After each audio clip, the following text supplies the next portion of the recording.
Throughout the whole earth, and wherever the vault of heaven spreads, there is no country so fair. The Roman philosopher and soldier Pliny the Elder, describing his homeland of Italy.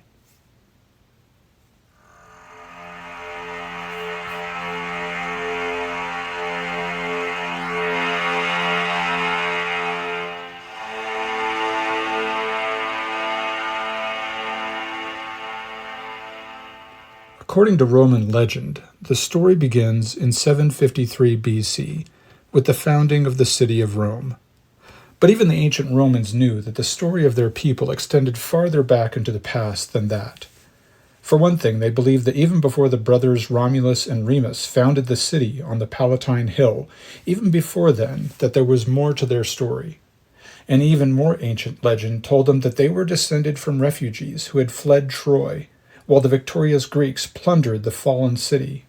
Among those refugees was the great Trojan warrior Aeneas, who appears in the pages of the Iliad. But in order to come to an understanding of the Roman culture, we also have Roman mythology that tells us more about ages past, and these tales also belong to the Roman people. And there remains, even today, the mystery of the Etruscans, that powerful civilization that, according to legend anyway, vied with the Romans for dominance in the central lands of the Italian peninsula for centuries before the Romans overcame them and began their steady, centuries-long conquest of the surrounding world. And thanks to modern archaeology, anthropology, and genetic science, we can also examine the origins of the Roman people before they even came to Italy.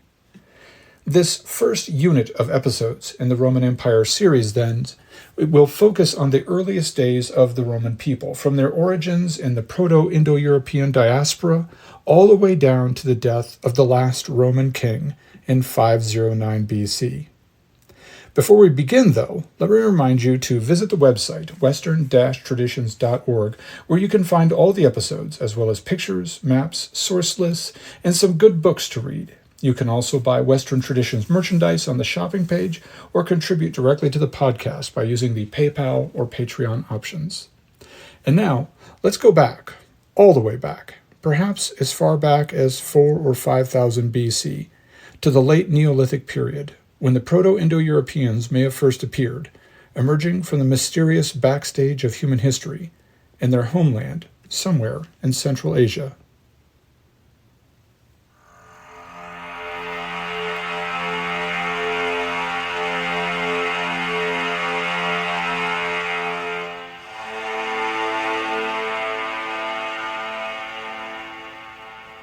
To some extent, these stories that we tell ourselves about ancient humans, like the Proto-Indo-Europeans, the Anatolian farmers, the Australasians, the people who crossed the Bering Strait into North America, these stories are our own modern myths. Scientists will speak with confidence about the characteristics and the appearances and the movements of these groups, but the truth is that these are really just stories that we tell ourselves based on the smallest shreds of evidence. Sometimes really without any evidence at all. Nevertheless, we need some kind of story that precedes known history. Think of known history as a tapestry, and at both ends this tapestry is ragged and unfinished. The right edge of the tapestry is where the threads that lead into the unknown future are still warping and weaving their way together and creating a new design. To the left of the tapestry, there is another ragged edge. Here the threads extend into the past, into ignorant darkness. In that darkness live groups like the Aurignacians, the Gravettians, the Yamnaya culture, the corded ware people, the Anatolian farmers, and the Proto-Indo-Europeans.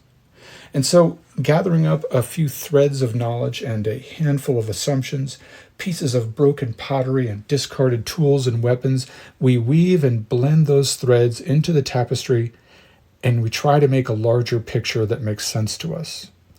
Thus it is with the Proto-Indo-Europeans. Everything that I'm about to tell you is really just based on some threads that we have discovered, some relics and engravings, things we have tried to weave into something comprehensible, something that ultimately comforts us in its intelligibility, in the agreeable way that it intertwines with the tapestry that we do know.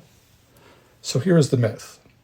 In the 12th episode of my first series on the ancient world, I introduced the concept of the Proto-Indo-Europeans, a tribe or a nation or a collection of tribes in Central Asia somewhere that all spoke the same language and probably had the same culture and probably had achieved the same technological developments, such as the domestication of the horse, the design of the wagon wheel and the axle, the implementation of purposeful agriculture, and the herding of animals, and so on. In the story that we tell ourselves, sometime before or after 4000 BC, this culture began to slowly expand outward, perhaps due to its superiority over surrounding peoples who were either still hunter-gatherers or still living according to the habits and traits of the much simpler European farmers who had received their agricultural knowledge and possibly their genetic heritage from ancient farmers in Anatolia and who had already populated much of Europe at that time. Many of these Indo-European speakers moved due east from their Central Asian homeland, and they eventually reached the borders of China. Their descendant culture became the Tocharians, and they eventually disappeared. We have only their bones and Eastern rumors of a Caucasian people wandering Central and Eastern Asia long ago to attest to their existence. Some others of this Proto-Indo-European diaspora moved east and then south. They became the Persians in Iran, and they also became the Aryans who invaded northern India and who brought new gods and new blood into the Hindu sphere. Others moved into Anatolia and became the Hittites, and some may have even come into Mesopotamia, though the powerful ancient cultures there probably absorbed them anonymously. Some of them may have become leaders among the Hyksos that conquered and briefly ruled Egypt. Still others moved north, and some of those Proto-Indo-European migrants would have become the Norse peoples, about whom you will learn more in the 4th series of this podcast about the Middle Ages. Finally, though, some of those Indo-European speakers flourished in the West, and they populated virtually the entire European continent. We learn in the Greek Sun, my 2nd series of podcasts about ancient Greece, how some of these migrants became the Greeks. The ancient Indo-European sky god, Dios Pitar, became Zeus, and he and his brethren replaced the Titans, the gods who had probably been worshipped before their arrival in and around the Aegean Sea. Other migrants from Central Asia moved deeper into Europe and became the Celts, about whom we will learn later in this 3rd series of episodes when they come into conflict with the Romans. But finally, some of these Indo-European speakers moved down into the Italian peninsula, into a verdant, fertile land that also presented challenges with its central mountain range, its earthquakes and volcanoes, and what must certainly have been an already populous terrain, full of successful Neolithic farmer cultures that had been there thousands of years perhaps, enjoying the verdant, fruitful soil and telling their own stories about their own gods, and making their own art, designing and building their own architecture, and so on. According to our myth, remember that this is a myth, I'm telling you, a modern myth, but a myth nonetheless. In this story that some of us tell ourselves, these migrants into Italy would have had to fight to find a place. Fortunately, for them, we suspect that the Indo-European migrants were probably quite aggressive and uniquely capable of decisive, organized warfare, since most everywhere they went, they appear to have replaced the existing populations to a great degree, such that only traces of hunter-gatherer genes and earlier European farmer genes remain today in modern European blood. Now, the research in all of this is quite broad and deep and fascinating, but it also has no place in this podcast, which is more of a survey of Western history and not a scholarly plunge into deep learning about every stage of prehistoric European development. For our purposes, let it suffice to say that sometime during the late Second Millennium BC, probably about or just after the time that the Greeks were moving into present-day mainland Greece, sometime in that millennium, Indo-European speakers came down into the Italian peninsula. Now, it is important to understand that we are not speaking about the Romans yet. The Italic cultures and peoples that developed out of this era of migration formed many different cultures and nations that would later surround the Romans when they founded their kingdom in 753 BC. The Romans would be just one expression of this cultural and populational shift that occurred thousands of years ago. Amid this maelstrom of peoples and cultures that flourished in ancient Italy, the Romans were just one people that established themselves in central Italy along the river Tiber, perhaps some 3,000 years ago. This is the story that we tell ourselves now. Not everyone tells the same story, and the Romans themselves had other ideas about their origins. Many of the Romans considered themselves descended from Trojans who had fled the Greek siege of their city during the Trojan War, as depicted in the Iliad, and these refugees, after a long and torturous odyssey of their own, wound up eventually in Italy. This is the underlying theme of the Aeneid, an epic poem by the Roman poet Virgil, which we will also discuss in a future episode of this series. Indeed, even some other ancient historians, the Greek Herodotus among them, believed that certain people living in Italy were descended from immigrants who came at least out of the Greek sphere of influence, even if not directly from ancient Troy. Indeed, when you read in the histories of the Greeks and they refer to the Tyrrhenians, they are most likely speaking of the Etruscans, who lived alongside the Romans for centuries. And so, as often happens with these ancient stories, which many scholars for a long time assumed to be complete fantasy, archaeology has begun to substantiate them.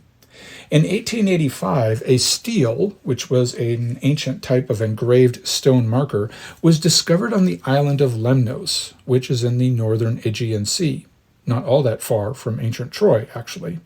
And the mysterious language found on that stele bears resemblance more to the language of the ancient Etruscans than it does to ancient Greek. But just who were the Etruscans? That is a matter of central importance to Roman identity.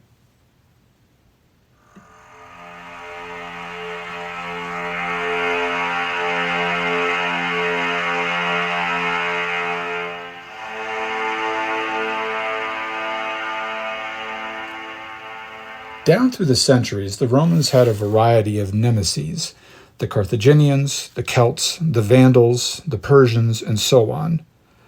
But the first enemy of all was the Etruscans. The Etruscans loomed large in the early history of the Romans. The kingdom of Rome was mostly centered around the city of Rome itself, long before it became a world power spanning the Mediterranean Sea and dominating portions of Europe, Asia, and Africa. And during the days of the kingdom, Roman histories present the Etruscans as really the primary menace to Roman independence. This seems natural, since the territory of the Etruscans bordered the Romans to the north originally and may have actually encompassed Rome at times. Now, Roman history presents a line of kings in the earliest days of the city, distinguishing themselves from the Etruscans, and many things about the Etruscans do seem distinct from the Romans. Their language, for example, for long indecipherable, now appears to be a Paleo-European language, that is, a language predating the arrival of Proto-Indo-Europeans. So the consensus view for some time has been that the Etruscans were an indigenous population. And since we know that the Romans are Indo-European in heritage, this sets the stage for a nice, predictable drama in our heads, right? It gives us a beautiful myth to contemplate. The invading Indo-European types meet and conquer the more peaceful indigenous folk of Iron Age Italy. Unfortunately for historians, but fortunately perhaps for Roman propagandists, most ancient Roman historical records were destroyed in 390 BC when the Celts invaded Italy and sacked the city of Rome. Modern scholars suspect that this was an opportunity for Romans to essentially rewrite their own history, giving us now the very neat, clean story of the city being founded in 753 BC and of 7 kings ruling in succession over the Romans until 509 BC, when the last king, an evil Etruscan tyrant, was overthrown and replaced with a republic. That story seems to fit with another one of those mythical narratives that we like to compose in our heads in order to force the past to make sense, to make it fit into a familiar storyline and with a beginning, a middle, and an end, and a plot we can understand. The story we have told ourselves for a long time goes like this: that the ancestors of the Romans were these Indo-European speakers descended from the diaspora that came out of Central Asia as previously described, and the Etruscans were indigenous, perhaps descended from a mixture of Anatolian farmer culture and the original hunter-gatherer population that had been living there since time immemorial, perhaps also with an admixture of blood from the Trojans, if we want to accept a little bit of Greek myth about the local population. And after centuries of conflict between these two cultures, during which time the Etruscans actually ruled over the Romans for some 100 years, the Indo-European speaking Romans won out, and the Etruscan population was subjugated and assimilated, never to be heard from again. But modern science and technology love to shatter these fragile myths that we weave in our minds. If only science was as obliging about replacing these broken dreams with something else, something tangible and intelligible.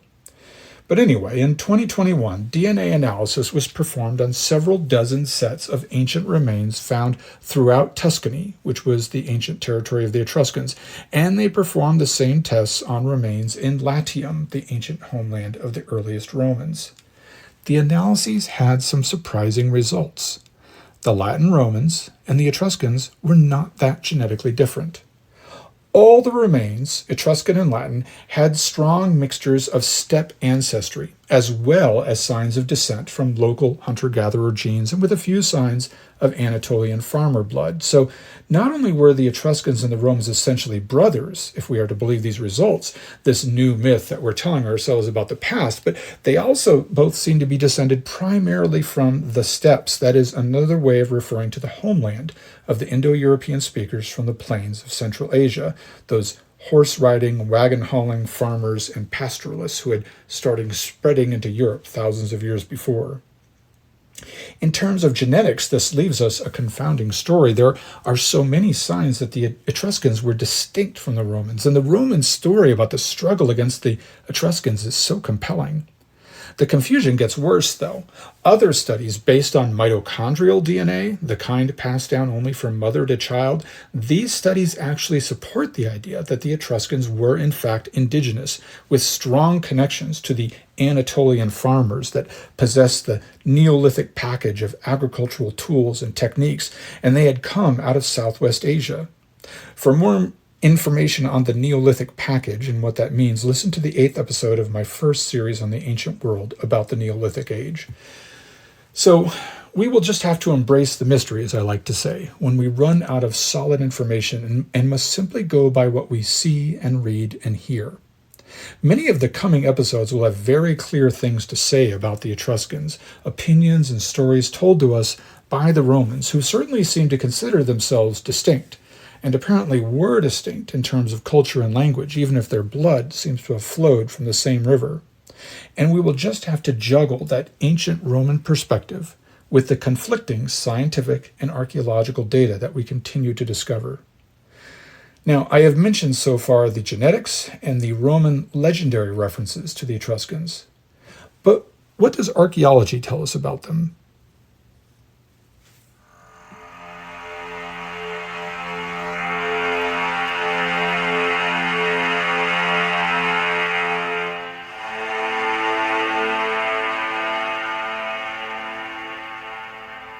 Let us begin with the Villanovan culture. Now, the Italian peninsula has been inhabited for at least 30,000 years and probably longer by hunter-gatherers who probably descended from the earliest archaic humans and who wandered the earth for hundreds of thousands of years. And the anthropologists have a cascade of names for each succeeding culture that lived there and elsewhere based on their pottery and other relics from those lost ages of man. But the Villanovans can be considered the fathers to the Etruscans. They may have come down into Italy from Germany sometime around 1000 BC. They shared certain cultural traits with the Indo-European tribes that lived in ancient Germany at that time. For our purposes, the remains of Villanovan culture consist of some pottery, vases, helmets, and some other items made from bronze and iron, as well as architectural remains of rectangular huts that show signs of cooking and family life. The most interesting thing about the Villanovans is that the locations of their ancient settlements seem to overlap both the Etruscan and the Roman territory, further supporting that contentious idea that the Romans descended from the same cultural group as the Etruscans. Now, most of the archaeological evidence that we have from later Etruscan civilization is from graves. This is probably because everything else that the Etruscans used or made was assimilated in later years by the Romans and converted to their own use, even the paintings and other artworks often being overlaid with fresher Roman work. One startling, authentic remnant from the Etruscans is an intact bronze statue known today as the Chimera of Arezzo. I will include a picture of this piece on the website at western-traditions.org. This chimera is a bronze lion with a venomous serpent in the place of its tail and a ram's head jutting awkwardly out of its back, probably referencing the ancient and presumably Greek myth about the hero Bellerophon. Other artwork that survives from the Etruscans often depicts people who were, in the words of historian Will Durant, short and stocky with large heads, features almost Anatolian, again supporting that mysterious connection to the Anatolian farmers and perhaps the Trojans. The Etruscans dominated much, but certainly not all, of the Italian peninsula beginning around 800 BC. This is what archaeology tells us. But how did they live? The Etruscans enjoyed mass entertainment in the form of bullfights and chariot races. They also engaged in familiar Olympic sports, such as foot races and pole vaulting and boxing and discus throwing. They also held gladiator games.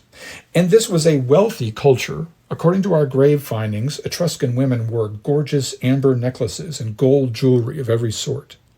And the artwork of their tombs also tells us a little about the religion of the Etruscans. Their gods were both similar and different when we compare them to the Greeks and the Romans. They worshipped a sky god by the name of Tinia, Tinia. Like Zeus, Tinia spoke in the thunder and threw lightning bolts. He was lord over a pantheon of 12 great gods. Among these 12 gods was a husband-wife couple named Mantis and Mania, and they jointly ruled over the underworld, where they were surrounded by winged demons. In their underworld, the dead were judged. Those deemed good enough ascended to enjoy the company of the gods. The damned, on the other hand, whose lives were deemed unworthy of divine company, were tortured. Their suffering could be relieved by the prayers of the living. And here is an excellent subject for more research concerning the connection between the later Christian conception of hell and this Etruscan and later Roman idea of suffering, both temporary and eternal. Already we see hints here of Dante's Inferno, Dante who considered himself both a faithful Roman and a Catholic. Other gods seem to have either been borrowed from the Greeks or vice versa. There was Artemi, who was a carbon copy of the virgin Artemis, whom the Greeks worshipped as the goddess of the hunt and whom the Romans named Diana. There was also Minerva, whom the Romans called Minerva, their goddess of wisdom, which was simply just a renamed Athena.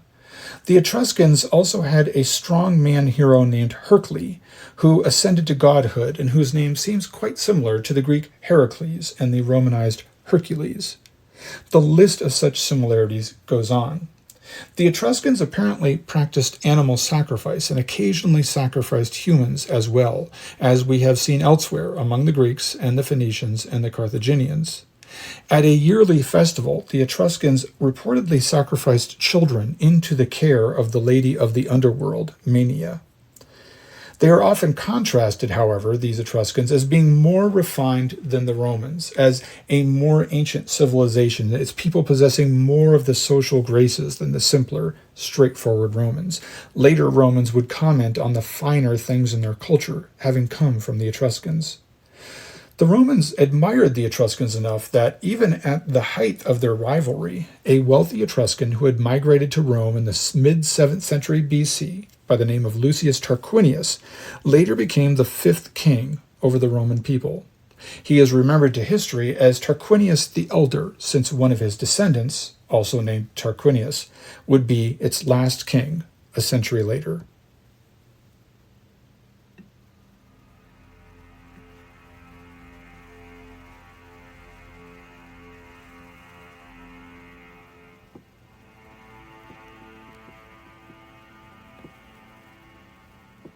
We leave behind now the Etruscans, whom we can only portray according to what truth we can parse from the existing archaeological and scientific evidence.